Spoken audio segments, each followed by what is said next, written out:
Imagine this. You're with your friends, and one of them says, "You are my friends, if you do what I command you." What would you think? Well, this is an actual quote from an actual person. In fact, this is what Jesus said to his disciples. But let's not look at this verse all by itself. Let's see it in context with the story so we can understand what Jesus is saying.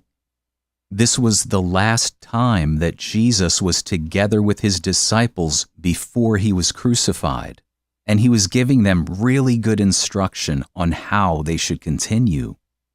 This is when Jesus says that he's the vine and the disciples are the branches, and as the branch cannot bear fruit by itself unless it abides in the vine, neither can you unless you abide in me.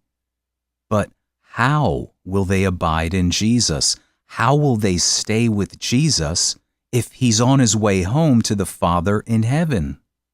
So he tells them, "As the Father has loved me, so have I loved you. Abide in my love. If you keep my commandments, you will abide in my love, just as I have kept my Father's commandments and abide in his love." And so there it is, plain and simple. How do we stay with Jesus?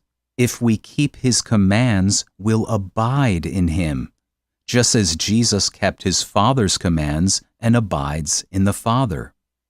I think this is best summed up in one of our memory verses, John 14:23.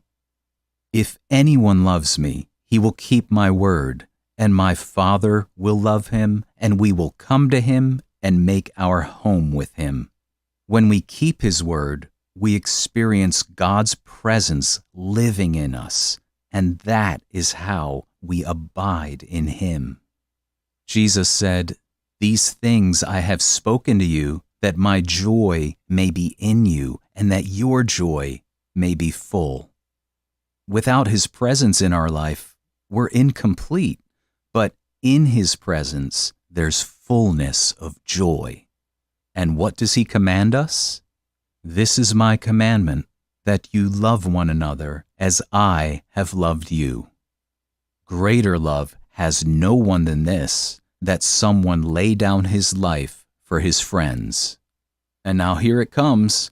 "You are my friends if you do what I command you."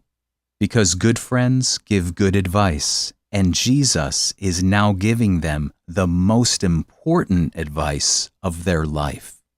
Because Jesus isn't just any friend, he's the Son of God. And he told them, "No longer do I call you servants, for the servant does not know what his master is doing. But I have called you friends, for all that I have heard from my Father, I have made known to you." Jesus has a direct connection to God the Father, but he wasn't keeping any secrets. He was sharing all of this knowledge so that after he ascends to his Father in heaven, his disciples could continue moving forward in the kingdom of God and bearing much fruit.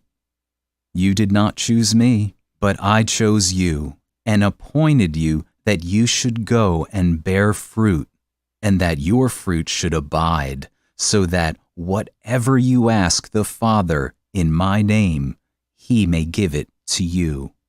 These things I command you, so that you will love one another."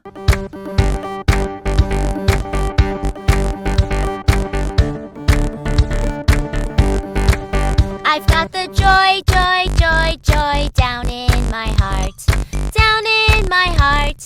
Down in my heart. I've got the joy, joy, joy, joy down in my heart. Down in my heart to stay. And I'm so happy, so very happy. I've got the love of Jesus in my heart. And I'm so happy, so very happy. I've got the love of Jesus in my heart.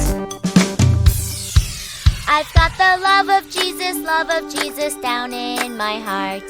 Down in my heart. Down in my heart. I've got the love of Jesus down in my heart. Down in in my heart to stay.